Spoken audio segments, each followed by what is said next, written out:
and welcome to the Gardening for Change podcast, where we talk about our community's social and environmental climate and what we can do to change it. I'm Annalise, and today we have Greg Peerbolte, local gardening activist and community food and sustainability activist. Hello, Mr. Peerbolte. Thank you for joining us today. Please tell us a little bit about yourself and why you got into gardening. Thank you. Glad to be here. I look at gardening as more than just planting plants in a pot.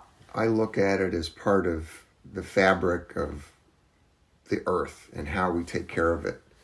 Because there's so many different ways to farm or grow food. And even if you're just planting one plant in a pot on your balcony, you can be part of that and do it in a way that honors the earth and makes our world a better place. I think that's a really wonderful perspective. I'm going to throw a little statistic at you. So according to U.S. green technology, plants naturally clean the air and the ground. Large trees reduce housing cooling costs. Home gardening reduces our carbon footprint, prevents soil erosion, reduces noise pollution, supports beneficial insects, and replenishes natural nutrients in the soil. In your own personal experience, how does gardening help the planet in your personal backyard? Yeah, well, I view it as all part of a system. And I'm going to talk about this today because I'm very passionate about something called biodynamics. And it basically looks at whatever you're doing as a system, an integrated, holistic system. And so as far as my own personal backyard, growing certain plants, whether it's cover crops in the winter when you're not growing food crops, if you plant clover and other stuff, you'll see there's lots of bees. And bees are very important for pollinating the plants that we do eat, whether it's fruit trees or, tomato plants or whatever it is. And so having things like birds that come and, eat either insects or other things associated with the plants, that's all very important. And so that's when I was talking at the start about how it's an integrated system and how you do it. Well, you could just go out there and spray chemicals and pesticides and kill all the bad bugs. So, let's say you're growing something and you see, there's these bugs on your plants. Oh, that's bad. They're going to eat my plants. One approach is just spray chemicals and pesticides on it. That'll kill those bugs, but it'll kill all the other bugs. And it may have detrimental effects on the bees and the birds. And so I think it's important to have a balanced and holistic approach where instead of doing that, you try and raise healthy plants by giving them good soil and good growing conditions and having animals as part of the mix. And there's going to be some bad bugs and you're going to lose some plants as a result. But then the other bugs will be able to keep those in check, and the birds will keep it in check, and it all acts as its own ecosystem. I'm really happy when I go out in my backyard and I see insects like praying mantises, which is the weirdest looking bug you've ever seen. Oh yeah. I mean, they're extremely strange, but they're kind of beautiful in a very clunky way. They're all these angles and sharp, bright green colors. It's very strange, but they are beneficial insects, just like ladybugs, that will take care of cleaning up an infestation of bad bugs. So I think gardening, if you're doing it this way, can help keep your backyard as a positive ecosystem, and also make it more fun because it's nice to go out there and see things like hummingbirds and other birds and bees and all that stuff.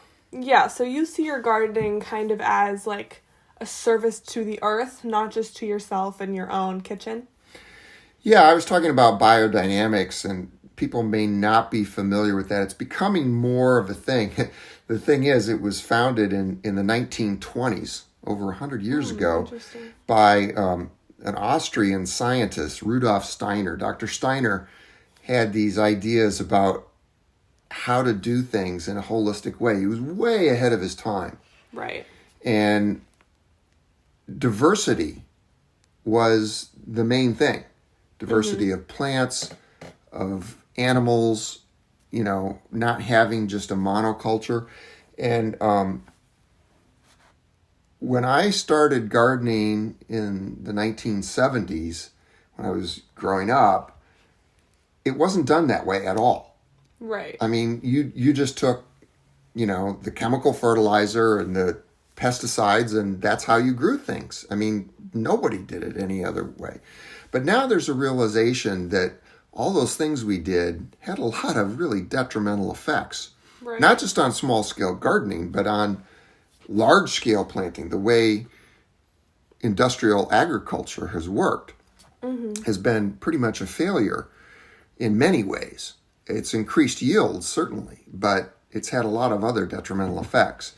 And wineries, for example, there's a lot of wineries that are going biodynamic because grapes are very sensitive and a very high-end product. Interesting. That if you treat it with respect and do things in a biodynamic fashion, you'll get some amazing wines. And so it's worth the investment for the farmers and the vineyard people to do it this way. And so it really does speak to the integration of this diversity and holistic practice when you do biodynamics, because you need to have a balance between the type of plants you're doing, between the type of animals that you have. Right. All of that fits together and makes the end product a sustainable, positive, holistic thing. Right. And it's not only good for the economics, obviously, with a product like grapes or, organic products that obviously are good for you and more people want, but it's good for the earth. And, that's kind of major reason. Also from a selfish standpoint, if you go in your backyard and you have like a raised bed or some pots or something and you plant tomato plants, that's one of the favorite things to plant because everybody has had store tomatoes. And if anybody's had a tomato right off the bush grown in your backyard, there's a big difference. Right. So that's a very popular plant to grow. But if you go in that soil and the first year you'll plant those tomatoes and it turns out great and you think, boy, this was easy. Right. And then let's say you go back the next year and you plant tomatoes in that same place, you're going to find that things don't work so well. Right. Because the pests that were attracted to the tomatoes and are its enemies overwintered and probably are ready to start munching on your plants as soon as you plant those seeds again this year. Right. And so you're going to have a very poor experience with that. Also, you probably depleted the soil because tomatoes are heavy feeders. And if you didn't do things like plant a cover crop or amend your soil with compost or something, not only are you not doing the earth a favor, you're not doing yourself any favors either because you're not going to be able to grow anything after a couple of years. As opposed to if you rotate your crops and instead of planting tomatoes in that same spot, well, maybe I'll plant peas this year and I'll switch. So I always rotate. And that helps you from having to do any pesticides because you're changing things up so that the pests are kept off their garden. Right. So it's good for you, the environment, and your wallet. Right. And you can also avoid, killing all the insects because then you kill all your beneficial insects too. Right. And that's a detrimental factor. Yeah. To your whole garden environment. I think that's an interesting perspective. And what are some environmentally beneficial aspects of gardening? I know you mentioned some before, but what are ones that you wouldn't have really expected before you got involved in gardening and then all of a sudden you started noticing like, oh, these things are happening right around me? Yeah, I mean, obviously I mentioned before things like the bees. Right. And the birds that come and visit. And I have noticed a change from when I used to do it not in a biodynamic type fashion, and now there's so much more in terms of activity of bees and beneficial insects and birds and everything. So that's kind of fun to watch them out there doing their thing. It's a good service to the earth, definitely. Let's see. And what is an aspect of gardening that brings you personal joy? Because I understand from, our previous conversation that you really enjoy gardening. So why would you encourage others to get involved because of this joy? Well, I think there's a number of aspects to it. One, it's really great to see the things grow and then see how they change and to be able to eat them. Right. And taste how amazing they are compared to the store-bought stuff. Yeah. And there are several reasons for that. One, it's fresher. Two, you can grow heirloom varieties and other things that are bred for taste, as opposed to a lot of these plants, these heirloom plants that are bred for taste, they taste great, but they don't work so well in grocery stores because they don't travel. Right. And they have to be picked when they're ripe. So right away, you can't plant those and have them show up in the grocery store so easy. Now, if you do go to certain grocery stores, can you get a Cherokee purple tomato? Yeah, but it's going to be very expensive, and it's probably going to be not as good as your own gardens because it isn't as fresh and it wasn't picked exactly when it was ripe. So that's one aspect of it. Another aspect is just being able to see the soil and how it reacts to things, and being able to do cover crops and see how they grow and how it, just how the soil feels, seeing all the worms in there. Right. The worms are the greatest thing. Yes, definitely. They freak me out a little bit, but what you were saying earlier with the Cherokee purple tomatoes as an example, a lot of community markets or farmers markets have been showing up. Do you think that these are kind of beneficial ways to get communities together to get less expensive, less carbon footprint on the earth because of less shipping costs, just like overall better production of food? Yeah, anything you can do on a local basis and on a small scale basis is going to be better.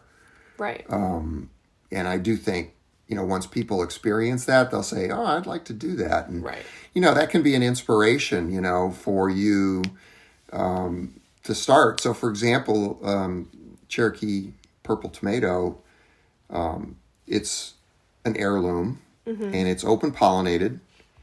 And that means you can take the seeds out of the tomato and you can plant them. And I've done that before. I had a really nice Cherokee purple that I liked. And I saved the seeds. There's a certain way you have to do it, but you can look that up online. It's really not difficult. And you can plant that. You have to be careful when you plant these open pollinated things because as the bees go from plant to plant, if you plant some hybrid tomatoes, which are also good, but if you plant them in close proximity, like 10 yards or so, you're going to lose that ability. That plant won't be true to type when its seeds come out next year. Right. So there's a lot of things you can learn online. There's an interesting story about the Cherokee purple, too. It was actually a gift from the Cherokee Nation to Thomas Jefferson. That's interesting. And it was his favorite tomato. And so that's why it's called Cherokee purple. It was the tomatoes that they had cultivated. Variety. Interesting. And they knew they knew so much about planting and everything that, originally, the colonists, they didn't know all these things, but they would see, the Native Americans, they would take fish, like a dead fish, and they would plant it next to the corn and everything. Yeah. And now we go to the store and we buy fish emulsion, which is basically the same thing because we knew, hey, they kind of knew what they were doing. I know. A lot of ancient cultures were behind their time in regards to gardening. It's very interesting. Let's see. How can those with little experience, like you were talking about the tomatoes earlier, how would you how would you advise them to approach getting into gardening? Because it's kind of intimidating, you know? You don't know what soil to buy, you don't know how to do it right.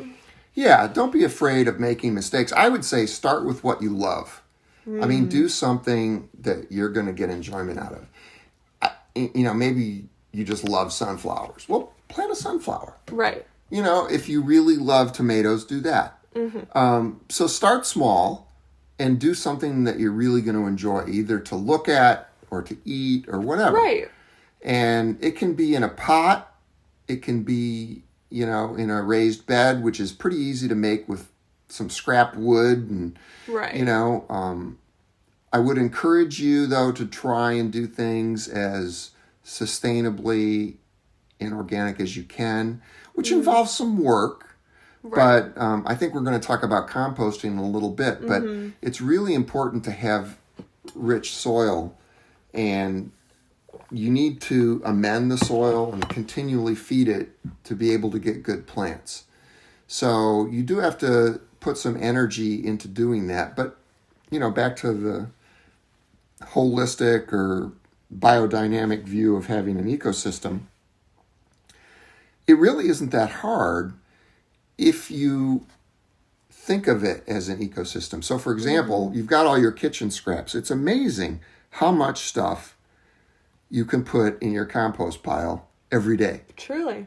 I mean, everything from the eggshells to the coffee grounds to the scraps off the ends of your vegetables, the root ends of the zucchini and the peels from your oranges. And there's so much every day. I get a big bowl and out there, and the thing is full all the time, and some leaves that are falling off the trees.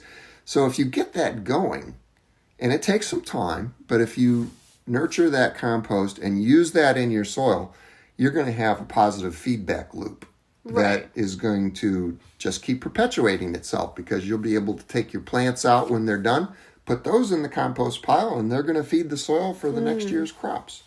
From my research, I've heard of people, I'm not sure if you do this, but putting like their newspaper or, all kinds of stuff, egg cartons.